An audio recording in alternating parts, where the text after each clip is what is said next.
Sir మీరు already బిజినెస్లు ఉన్నాయి కొన్ని, ఆల్రెడీ సేవ అనేది మీకు ఒక 15-20 ఏళ్ళ నుంచి కంటిన్యూ చేస్తూ ఉన్నారు రకరకాల చారిటబుల్ పేరుతో.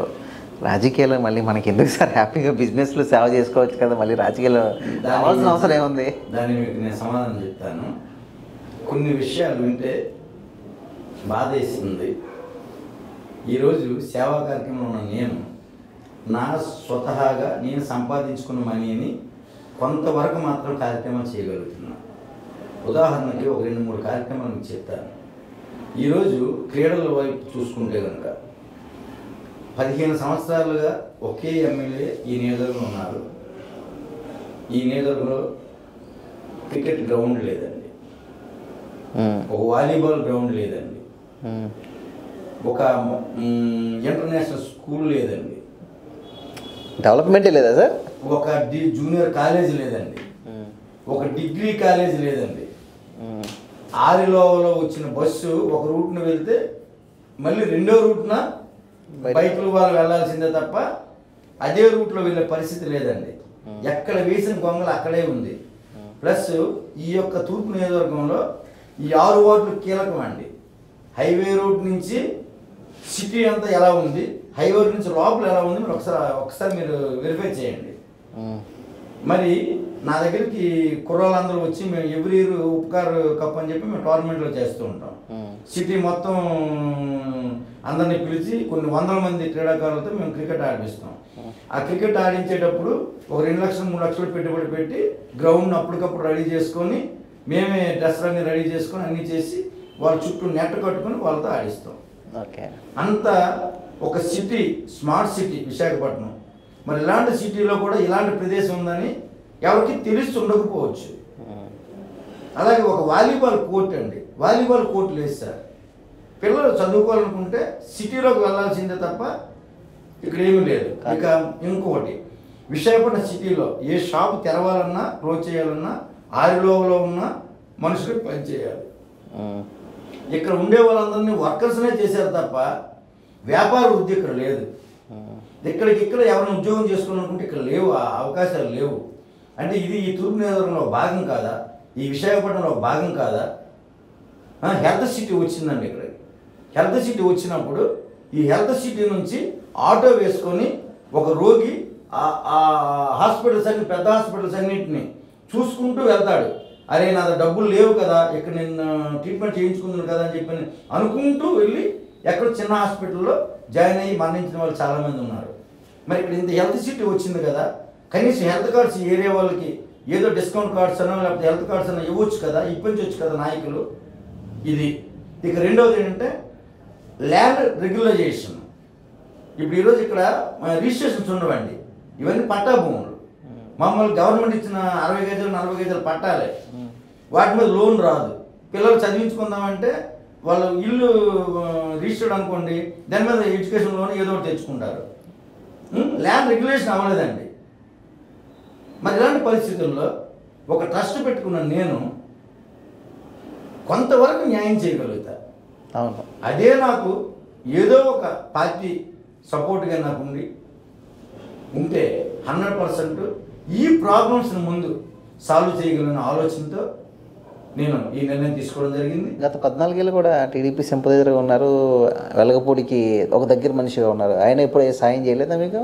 అంటే నాకు సహాయం చేశారో చేయలేదని కాదండి, ఈ ఏరియాలో ఉన్న ప్రాబ్లమ్స్ ఒక ప్రజాధినేతగా ప్రజాభిమానం చూడగాని అత్యధిక మెజారిటీతో గెలిచిన వ్యక్తిగా ఆయన ఆలోచించాలి. అవన్నీ కూడా ఆయన పైన ఆలోచించాలి. ఆలోచించలేదంటారా? ఆలోచిస్తే మరి ఈరోజు ఇవి మినిమం వర్క్స్ కదా ఇవన్నీ కూడా. ఇప్పుడు పిల్లలకు ప్లే గ్రౌండ్ లేని నియోజకవర్గం ఎక్కడైనా ఉందా? నాకు తెలియదు, మీరు చెప్పినంత నేను ఆశ్చర్యపోతున్నా.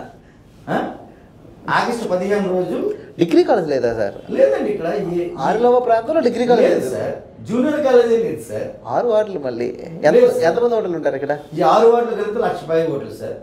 అంటే నియోజకవర్గంలో సగం సార్ ఇది. 1,00,000 ఓటర్లు ఉన్న ప్రాంతంలో ఒక కాలేజ్ లేదు, ఒక స్కూల్ లేదు. అదే స్కూల్ అంటే ఇంత సార్ డిగ్రీ కాలేజ్ లేదు. వెంటనే జగన్మోహన్ రెడ్డి గారి దగ్గరికి వెళ్ళి ఆ రోజు వెళ్ళేటప్పుడు నేను చెప్పాను సార్ జగన్ గారితో. చెప్పిన వెంటనే ఇవన్నీ చేద్దాం 100% నేను హామీ ఇస్తాను చేద్దామని చెప్పి అన్నారు సార్. ఇంకా అంతకుమించి ఏం కావాలి చెప్పండి.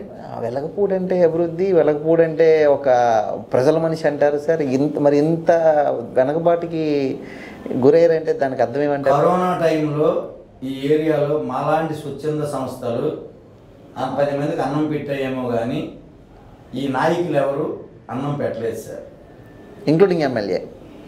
అలాంటి పరిస్థితి ఉందంటారు వాళ్ళు. నాకు అంతే కదండి. నేను షాక్ అయ్యా సడన్గా మీరు చెప్పేసరికి. ఒక్కటి సార్, అంటే ఇక్కడ ఇన్ని ప్రాబ్లమ్స్ మధ్యన ఈ యొక్క నియోజకవర్గం కుట్టిమిట్ట ఆడుతుందండి. సరైన పోలీస్ స్టేషన్ లేదు, మీరు నమ్ముతారా?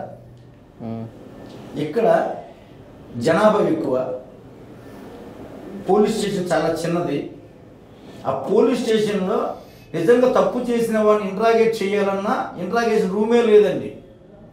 అలాగని పోలీస్ స్టేషను వేరే దగ్గర కన్స్ట్రక్షన్ స్టార్ట్ అయిందండి, మధ్యలో ఆగిపోయిందండి.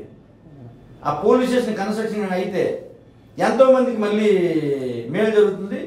కొంతమంది కానిస్టేబుల్ ఎక్కువ మంది వస్తారు, స్టాఫ్ ఎక్కువ మంది వస్తారు, ప్లస్ అందరికీ న్యాయం జరుగుతుంది. ఇక్కడ ఉదయం నుంచి ఆ సిఐ గారు అక్కడ కూర్చోవడమే తప్ప ఏ సిఐ గారు వచ్చినా 6 నెలలు 8 నెలల తర్వాత కంటే వాళ్ళు ఇక్కడ చేయలేరండి డ్యూటీ, వెళ్ళిపోతున్నారు. ఎందుకంటే ఇక్కడ కనీసం ఆ వస్తువులు లేవు. సిఐ గారు యూరిన్కి వెళ్ళాలన్నా ఆయన బైక్ వేసుకొని ఊరు చివరికి వెళ్ళి పాస్ పోసుకొని వస్తారండి. అక్కడ కూర్చున్న వాళ్ళందరూ ఏమంటారు తెలుసా అండి, సిఐ గారు పాస్కి వెళ్తున్నాను అని చెప్తారు. అంటే ఏంటి దౌర్భాగ్యం చెప్పండి. అంటే ఒక గవర్నమెంట్ పోలీస్ స్టేషనే, అంటే ప్రజలకు న్యాయం చేయవలసిన పోలీస్ స్టేషన్ ఇక్కడ కరెక్ట్గా లేదు. అంటే మరి ఏం అభివృద్ధి జరిగిందో ఒకసారి మీరు చెప్పండి నాకు. మార్పు రావాలంటారా? మార్పు రావాలి, జనాలకు మేలు జరగాలి. 100% జరగాలంటే ఎవరు రావాలంటారు? ఈరోజు ఎంఈవి గారితో నాకు ఎన్నో సంవత్సరాల అనుబంధం ఉంది. ఇద్దరు రియల్ ఎస్టేట్ కదా ఫ్రెండ్సా? చాలా క్లోజ్ రిలేషన్ ఉంది మాకు. మరి అతను ఎందుకు నేను సపోర్ట్ చేస్తున్నానంటే, ఒకవేళ గవర్నమెంట్కి కొన్ని ప్రాబ్లమ్స్ ఉన్నా ఏమున్నా కానీ అతను ఇండివిజువల్గానే కొన్ని కార్యక్రమాలు చేసేయగలరు. ఆయన నేను తోడైతే కనుక ఈ నియోజకవర్గంలో ఉన్న కొన్ని ప్రాబ్లమ్స్ని సాల్వ్ చేసేస్తాం. ఓన్ మనీతోనే వెళ్ళిపోగలం, ఇబ్బంది లేదు. అలాగని నేను కూడా ఆల్రెడీ చేయూత అని చెప్పిన ఎన్నో సంవత్సరాల క్రితం ఆ చేయూత అనే కార్యక్రమాన్ని నేను చేయడం జరిగింది. ఈ చేయూత కార్యక్రమంలో 5 కేజీలు ఫ్రీ రైస్ అని ఇలాంటివి ఎన్నో ఇచ్చుకుంటూ వెళ్ళాను. గవర్నమెంట్ అప్పుడు ఏం చేసిందా చేయలేదా పక్కన పెడితే కనుక నా సేవా కార్యక్రమం చేసుకుంటూ వెళ్ళాను. ఈవెన్ సెంట్రల్ జైల్లో కూడా ఎన్నో వసతులు కల్పించడం జరిగింది. బోర్వెల్ సిగ్నల్ ఇవన్నీ కూడా మేము చేయడం జరిగింది.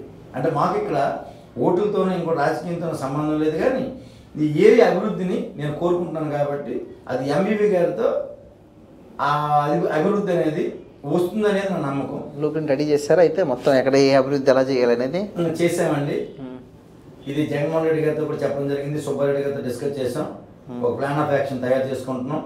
ఎలక్షన్ అయిన వెంటనే ఈ 15 ఏళ్ల వెనకబాటుని ముందుకు తీసుకెళ్ళబోతున్నారు. 5 సంవత్సరాల్లో ఎంఈవి గారిని నా యొక్క మాట మీద కానీ జగన్మోహన్ రెడ్డి గారి తాలూకా అభివృద్ధిని చూసి కానీ ఓటు వేసి జగన్మోహన్ రెడ్డి గారికి 100% అధికారం కానీ ఇస్తే కనుక ఈ రాష్ట్రం ఇక అభివృద్ధి పదంలో వెళ్తుందండి. మొన్న 5 ఇయర్స్ సంక్షేమ పథకాలు చేశారు.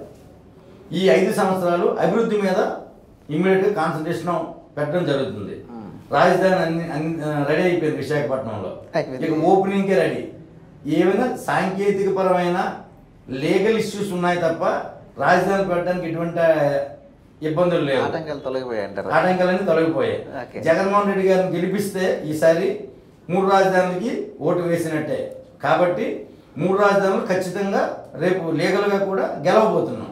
ఓకే, ఇవన్నీ ఫ్యాక్టర్స్ ఖచ్చితంగా వైసీపీని 24లో గెలిపించబోతున్నాయి. ముఖ్యంగా నాకు సమాధానం చెప్పండి, ఈ సమస్యలు మీరు చెప్పిన సమస్యలు తీరాలంటే ఎంబీబీ గారు గెలుస్తారా లేకపోతే టఫ్ అవుతుంది అంటారా? ఎందుకంటే ఇక్కడ ఉన్న ఎమ్మెల్యే అంత ఆషమాషి ఎమ్మెల్యే కాదు వెలగపూడి గారు. ఆయన 3 సంవత్సరాలు చేశారు, మంచి బలం ఉంది, ప్రజల నాయకుడు అంటూ కూడా ఆయనకి పేరు ఉంది. ఇలాంటి వ్యక్తిని కొట్టాలంటే అవుతుందా సార్? ఒక ఎంబీబీ గారు 100% మంచి మెజారిటీతో గెలుపు అనేది తథ్యం. గెలుపుకు మాకు భయం ఏమీ లేదు. మెజారిటీ కౌంటా? మెజారిటీ కౌంట్ చేసుకుంటున్నాం. ఇప్పుడున్న పరిస్థితుల్లో మెజారిటీ చెప్పండి, ఎంత వస్తుంది అనుకుంటున్నారు?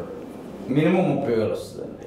30,000 మెజారిటీ 30,000 మెజారిటీ వస్తుంది. ఎంబీవీ గారికి. 30,000 మెజారిటీ వస్తుంది.